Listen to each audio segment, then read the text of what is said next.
Welcome back to the Infinite Life podcast. This week we have a fabulous guest with us, D.Lisa. D.Lisa, welcome to the show. Thank you. Thanks for Now, having me. you're welcome. D.Lisa is a transformative life coach, artist, and longtime realtor in Seattle, Washington.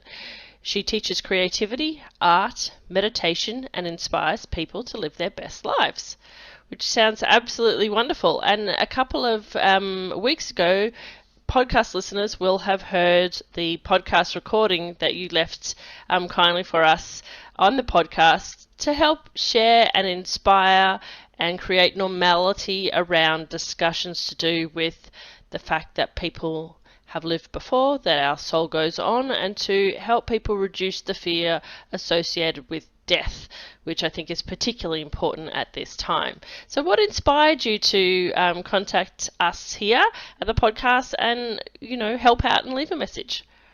Well, I'm so fascinated with the concept that we are not our bodies, that we're souls, that are part of our soul is in our body. In fact, I understand only 20% of our soul fits in our human body.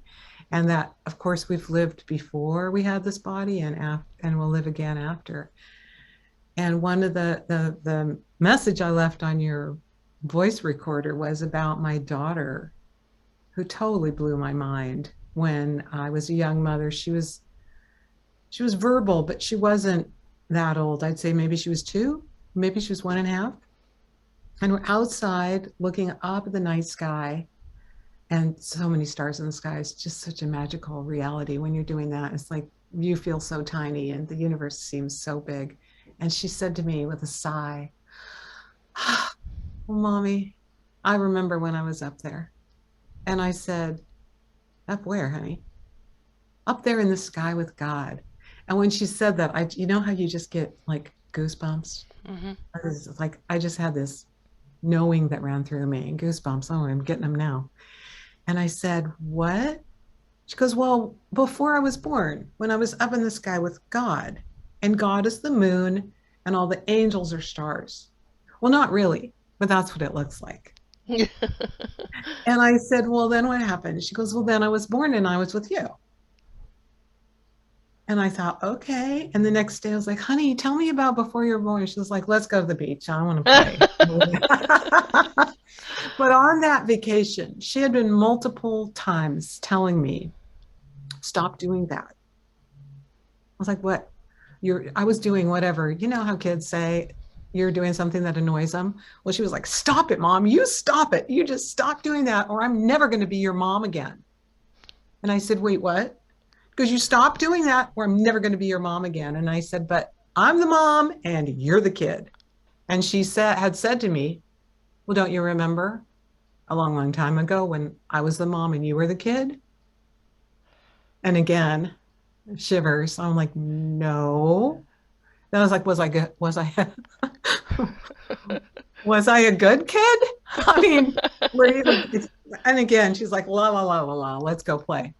So I realized that, yeah, we've been together before. And when she was at that age where the veil was so thin, she remembered it. But of course, now we just joke about it. She's almost 30 and she's like, "Yeah, um, we just do. We have a really great connection. We sometimes have dreams where we're in each other's dreams, or we I used to say to her as a kid, "See you in dreamland, honey. Good night." And then she'd say, "I saw you and we were doing this or that. Do you remember?" I'm like, "Oh, I don't remember that dream, but maybe I'll see you in dreamland tonight." So we have this really beautiful connection, which obviously is a continuum of other lives that I may or may not be able to fully remember. Yeah. I love kids and the stuff that they come out with about past lives. I Yes, wish that when my kids were that little, I wish that I knew to ask or to be more perceptive for that sort of stuff, but it wasn't on my radar back then. right. It was Yes. not on my radar either. And when she started saying, "Stop it, or I'm never going to be your mom again," I'm like, "Whatever, kid, go do what I told you to do." Yep. Uh, it was sort of on my radar, but at that time, it frightened me. Yeah. The whole idea that I had other lives, but I couldn't remember, or that there were beings that didn't have bodies that could somehow see me. That freaked me out. I was like, are they watching now? Are they watching when I'm doing something I don't want them to see? You know, it totally freaked me out. And, Mm. um, but it's also really beautiful. Did your Like, daughter have imaginary friends? mm, no, but my other daughter could see people who were dead. Okay. Tell us about that. She would say, I can't go to sleep, Mom, because that she couldn't say her L's. So she'd say, the Yeti is in my room. Okay. I was like, what lady? The lady. I can't go to sleep because the lady's in here. And what's she doing? She's sitting in a rocking chair. She's just staring at me. And so I said, okay. I took her to a minister friend of mine and we got some counseling. And she said, listen, honey, if someone's there and you don't want them to be, you have to just tell them to leave. So one night I said, just like Lynn said, just tell her to leave. And she goes, okay, good. She's gone now. I can go to sleep. I said, oh, great. Where is she? She's in your room now. I was Oh, like, thanks, what? honey. And then in that same time frame, we went to my parents' house and there was a hallway filled with all these photographs from childhood and some photographs of some ancestors that lived in Finland. My dad was an immigrant from Finland. And Molly said, Mom, that's the lady. Mm. So it was a grandparent on my father's side, no one that I'd never known in real life, but she recognized her from the image. Wow. That's the lady. Now, Wow. she didn't like seeing people that weren't really there. She'd Hmm. call them seeing ghosts. And so she doesn't allow that to happen right now in her Hmm. life. Hmm. But she does remember. She does remember the lady we were talking about it the other day. Wow, yeah. And that's not uncommon for children to see somebody in a rocking chair in their bedroom at night time. Um, I've heard countless stories of that actually happening and it being a relative from somewhere down the track. So, isn't it interesting to think that that particular lady who came to watch over her in the rocking chair, given that you and her have intertwined with playing this mother-daughter role, then that lady could have been one of your mothers.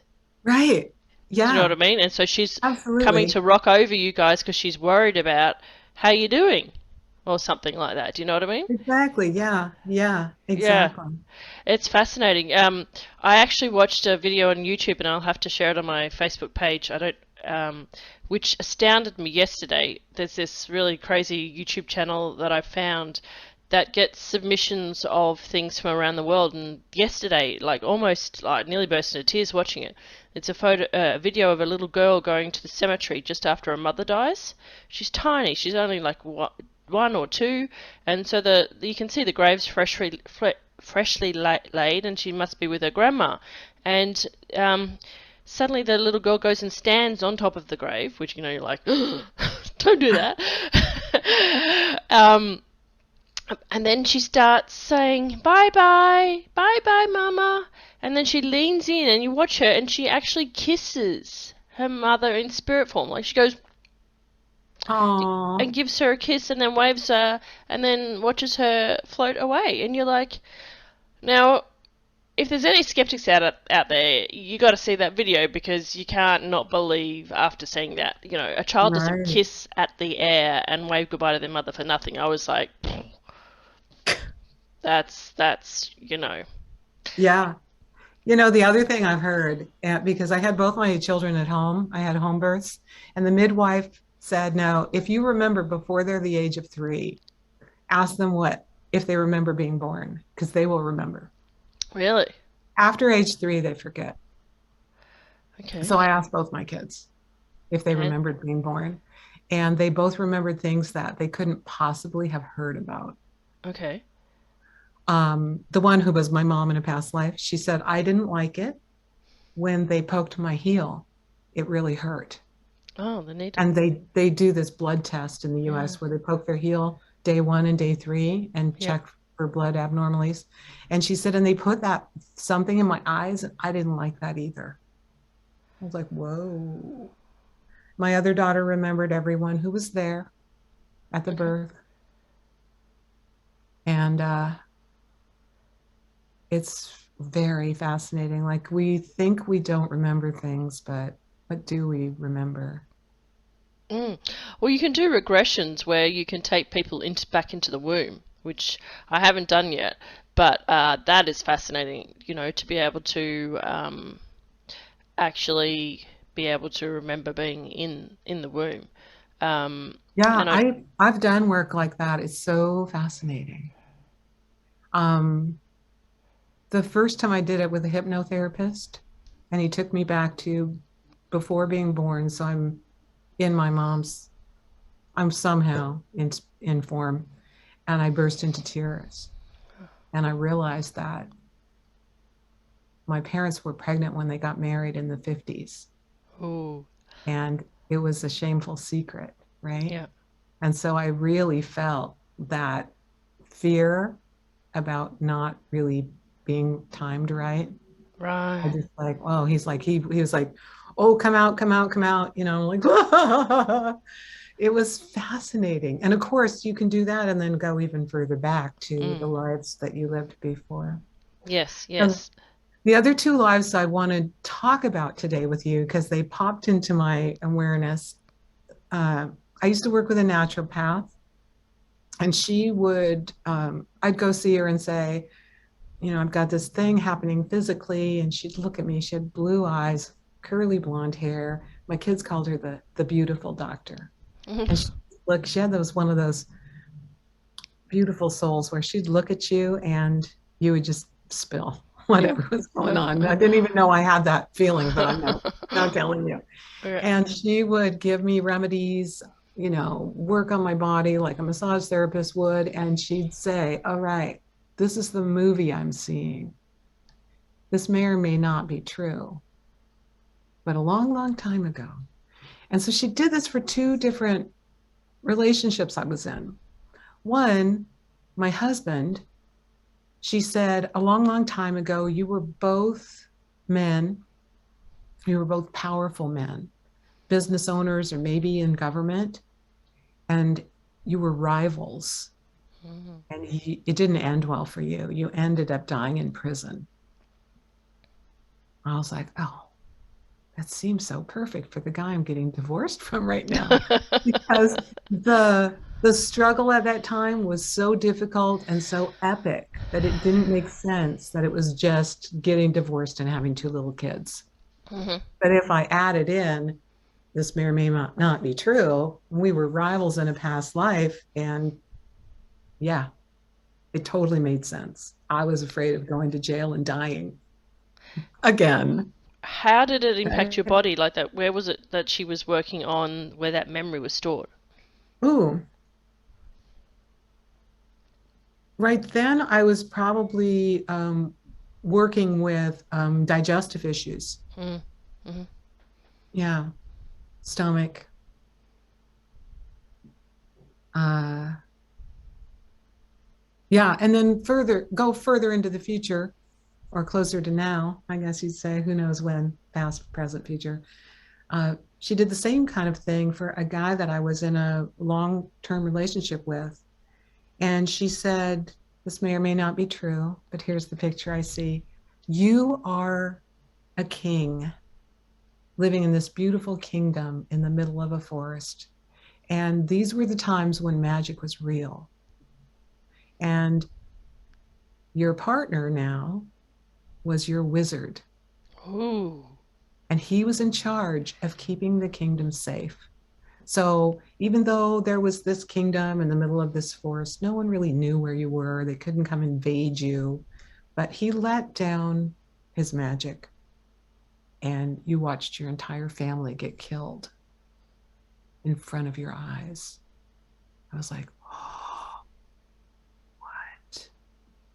Now, this man had said to me on multiple times, I'm a wizard, but I'm not a very good one, Oh. as a joke. And I'm thinking, wow, that's not really a joke if you know about that past life we had together. So both of those things made total sense to me. And I love saying it this way for the human mind. This is a movie I'm seeing and it may or may not be true. Mm. Because the analogy or the story that we're learning from makes perfect sense, whether it's true or not, whether Mm. we can remember the past life or not. Mm. Don't you And think? yeah, and I think it's very fascinating when you can identify relationships and know this story that Hmm. was before to help you understand the story that is evolving at the moment that you're experiencing it, because it gives you insight into, oh, geez, I don't feel so stressed that it's not working out. Well, that's in hindsight, I can look at my own marriage because there's a past life connection there, but it's like looking back then, it's like, well, of course it was going to be difficult, but you have the blessing of not knowing, not being able to see somebody and go, hey, here we are again. Your soul just goes, curtain down. I just need to let them fall in love so that they can work out this situation here. Let's see how they do it this time. Let's see if we can heal a little bit of this thing. Let's, because we don't know the soul contracts unless we go and do the work in the regression where we can go to the afterlife and check what those soul contracts are. But it's like, it's almost fascinating to look back at relationships and go, right, let's construct and pretend for a minute, and let's just see, knowing what we knew about that relationship now, what could the storylines be that we were here to try and work out? Exactly. Yeah. And for both of those were significant. One was a 12-year relationship, one was a 15-year relationship. Okay. They were long-term, significant relationships for me. And I felt like I couldn't not know them, or I Mm. couldn't not connect with them in so many ways. Like one was a longtime friend, but and then we became lovers, and the other we met on several occasions before we dated and got married.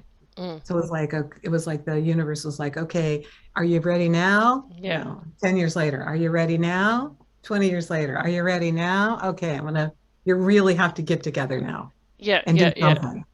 Yeah. And did you find, like, for myself, when I've looked back now that I know which relationships were karmic, it's always the ones that I'm like, when you come out of that one, you're like, now that that veil has gone, I don't even find that person attractive. But at that Right on. time, I was drawn to them for some reason that I had no idea for, but I had to be around them. And, there was nothing stopping me about being around them, even though I knew that they were bad for me, or even though I knew that there was going to be some issue, or even, all the even those. It's just like there was something about that person that just drew me towards them. And if you asked me or you were watching me from outside, you would say that is not rational and not logical. He's not even a type. Yeah.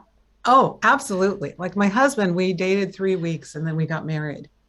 And Wow. I didn't invite any of my family to the wedding. Wow.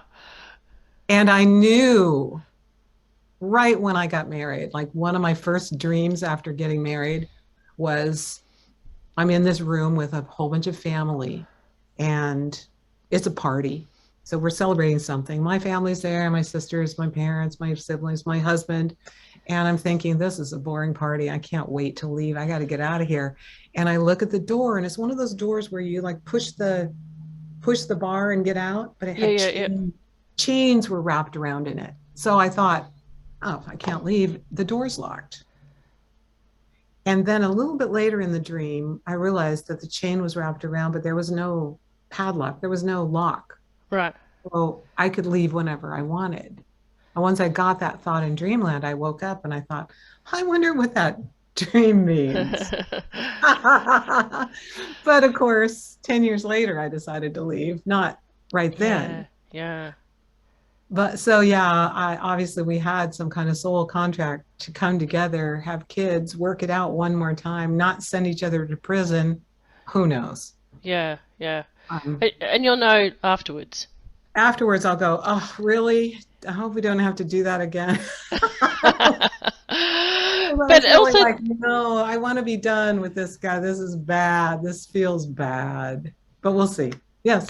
yeah, the interesting thing though is that from my experience with the clients and myself is that some people, you have these relationships with, and they always seem to be they're going to be bad, and you've just eventually got to learn to cut the ties fast each time that you meet them. You know, like in the next life, they'll come up in whatever version of Instagram we'll have, and you'll just go block, and you just won't go Right. down. Right. And you just won't go down that path. And so their purpose is to help you teach boundaries in that Exactly. particular that context.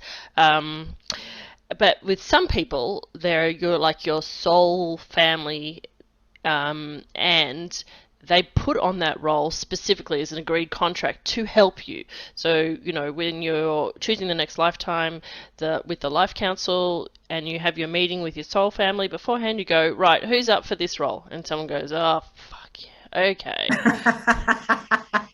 I'll I'll do do it it this time then. for you, but next time you've got to do this one. I've got a doozy of a role for you next time, alright? And you're like, okay, I don't want to think about that. Right, sign the line. Okay, done. Right, we've got a contract. Next, who wants, you know what I mean? I like that really does happen, because I've taken clients and the soul counselor's gone, here, let you feel this relationship.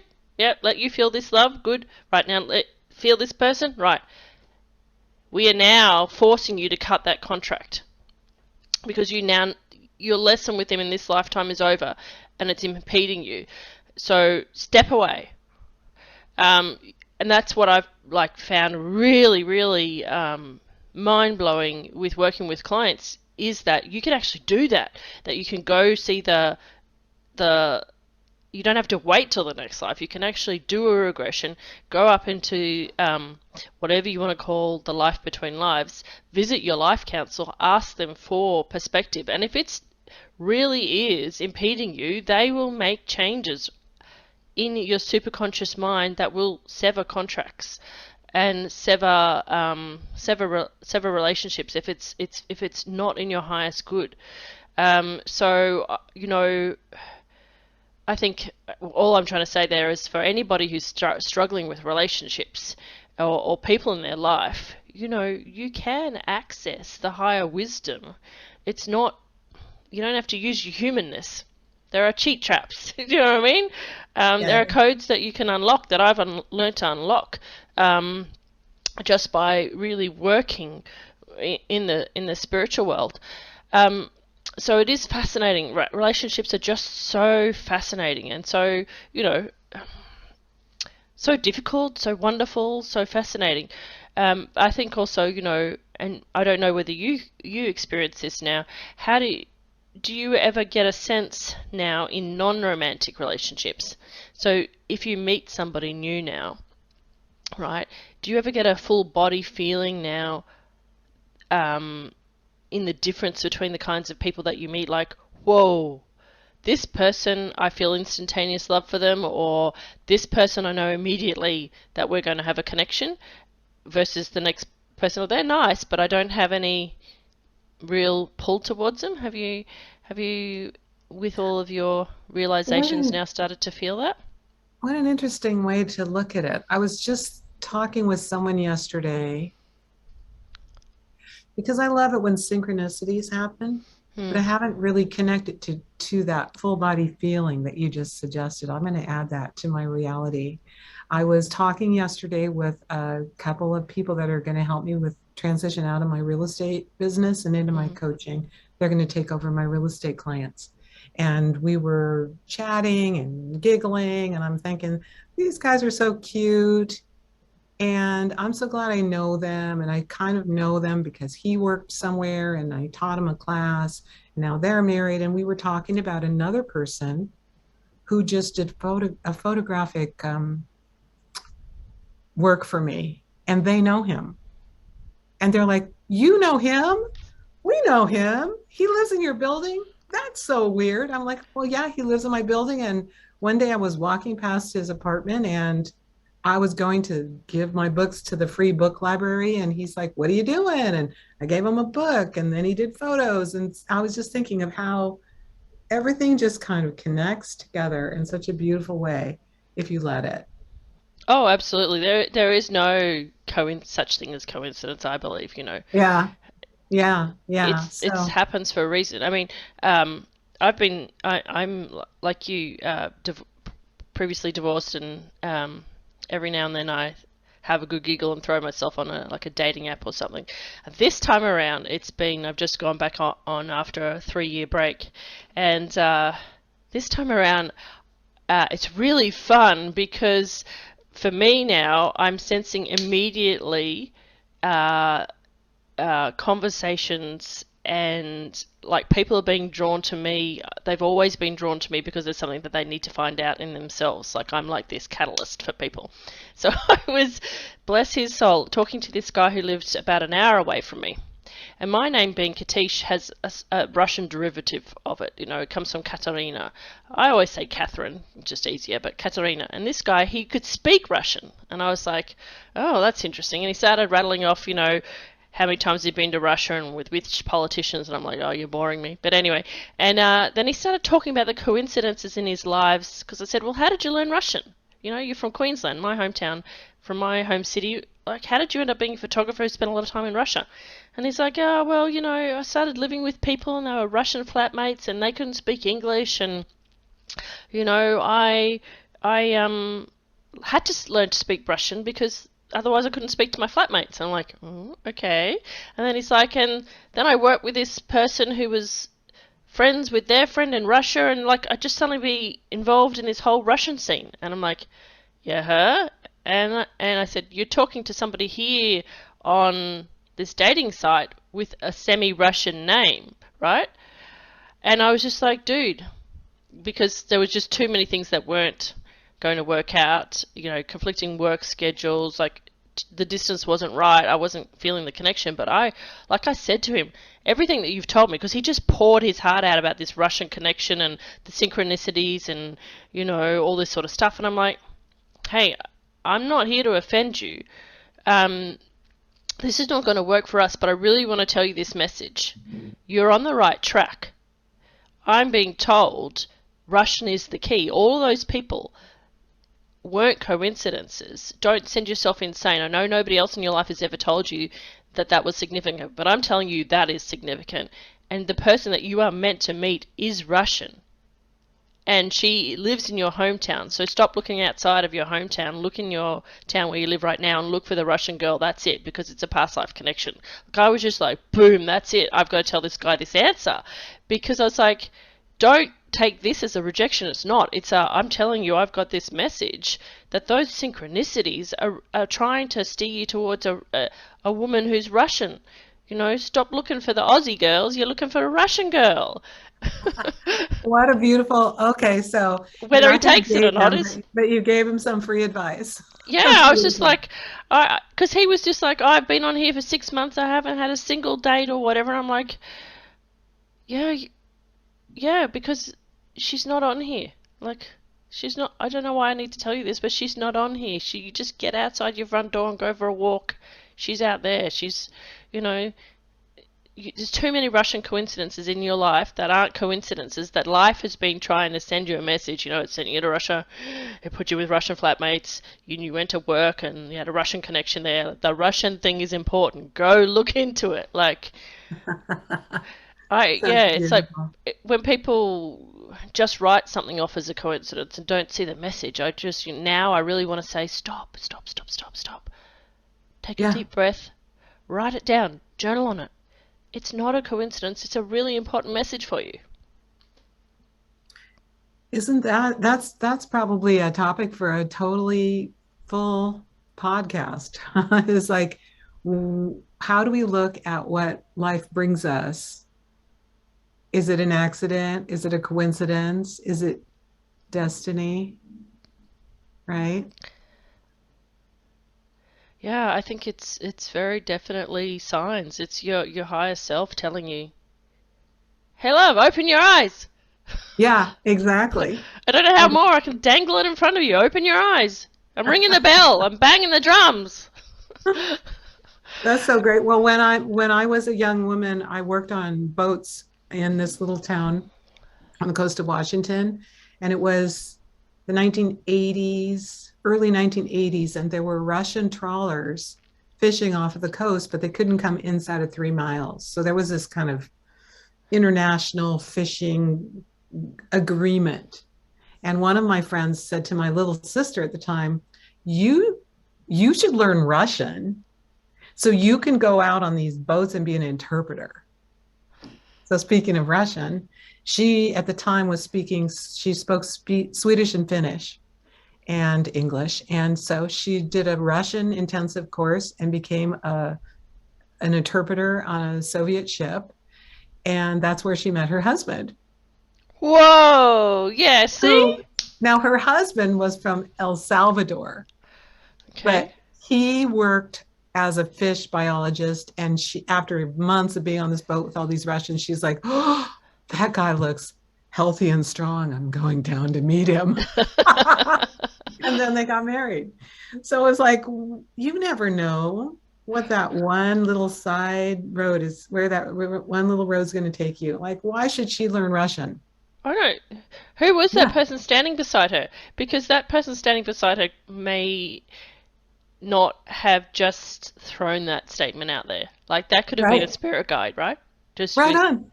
yeah. Yeah, yeah, yeah. So, so fascinating. I love how the world works. It gives us these gifts that don't necessarily seem like gifts at the time.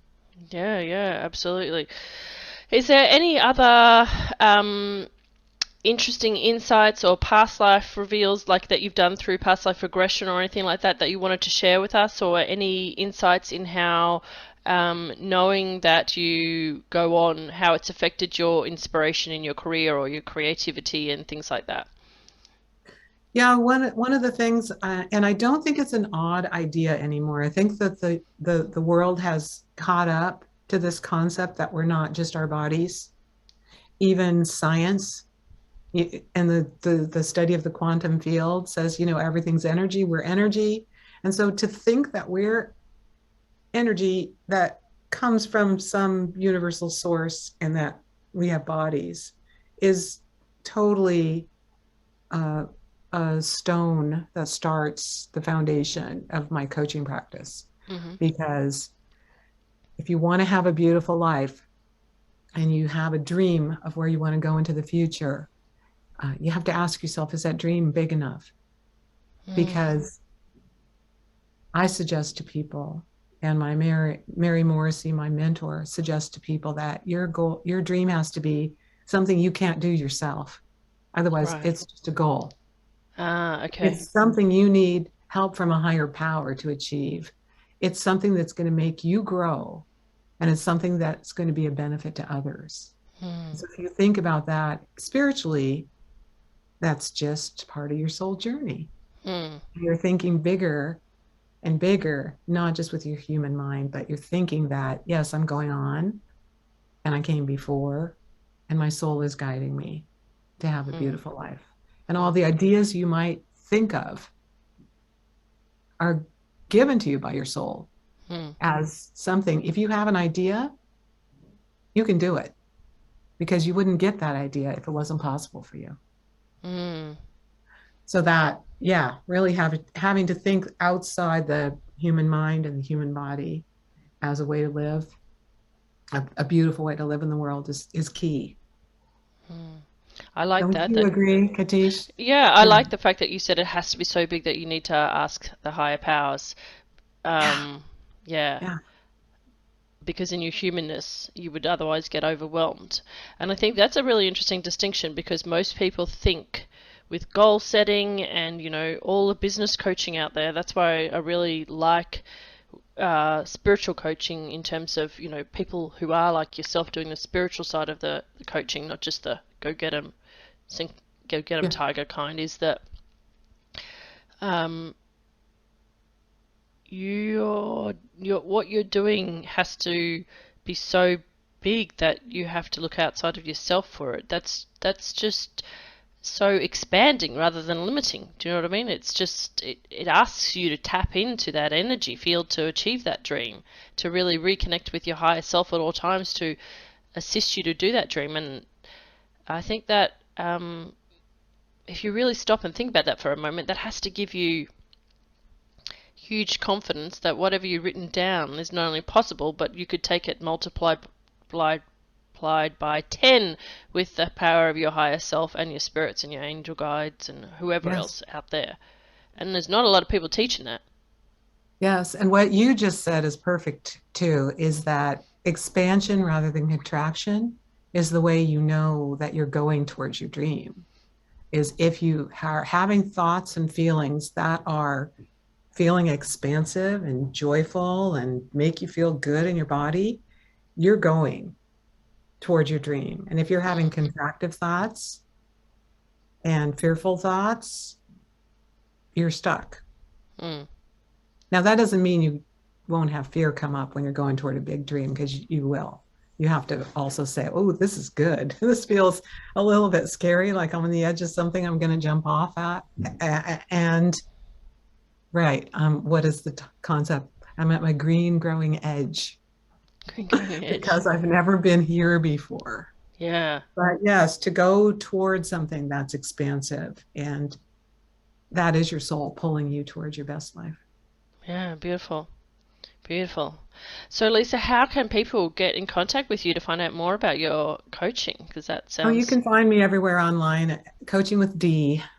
So Okay. at Coaching with D on Instagram and Facebook, and I've got a website right now that's in process of being expanded. So if you go to coachingwithd.com, it'll say sign up for my vision workshop. But there's a way to connect with me. Easy. Okay, perfect. And I'll put all the links and everything in the show notes. Great. So people can connect with you. Well, that's been a fascinating conversation. I could talk well, it's kind of night, kind of day here, nearly 5 a.m. We could go, I know, you and I could go on and on forever. We must have known each other in another life.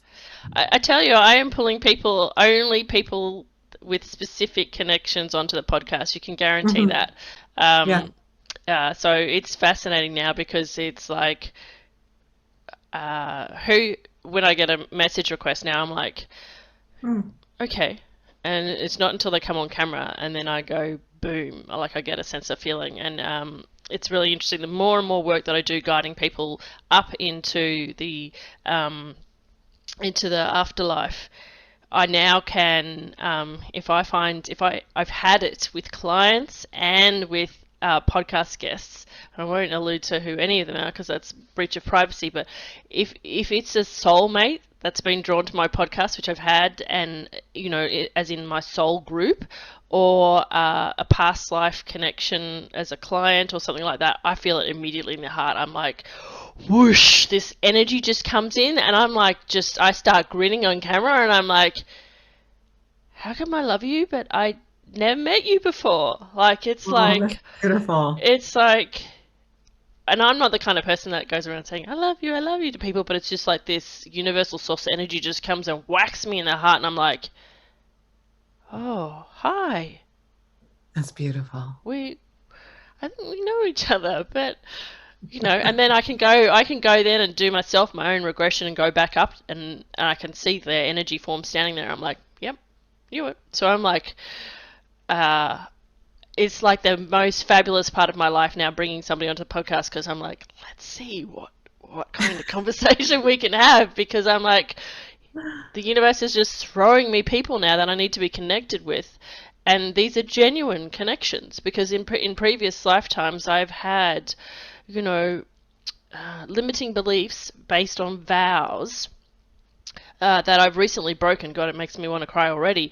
For 700 years, in human time, of people manipulate me, I need to manipulate them back. I don't trust people. The only people in my life that I trust are actually my animal friends.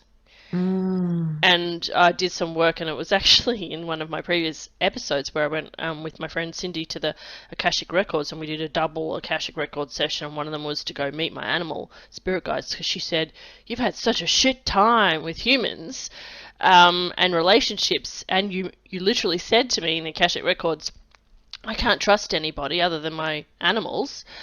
You need to meet the animals. And then since that has happened, I've only been brought to me people who I've had relationships with in other lifetimes that are on the same level as me, that have an instant connection that I could sit on the podcast with for 5 hours and talk to, but you know, you're like, I've been talking for 47 minutes and I need to respect people's times. But you know, like, I appreciate you coming on today, because it's like, okay, send me people. Like, this is fun now. And it's like, Yes. this is relief after 700 years of not trusting people because of these experiences, and not knowing that I didn't not trust people, to then go, okay, let's just have the best of it all. We're going to bring And you the best people there is on earth to chat to, because your soul needs it. So, right on, Katish. yeah. That is So, awesome. thank you so much for coming on, and I appreciate your time, and I know we'll stay connected. So, Yes. thanks for joining me today. Thank you.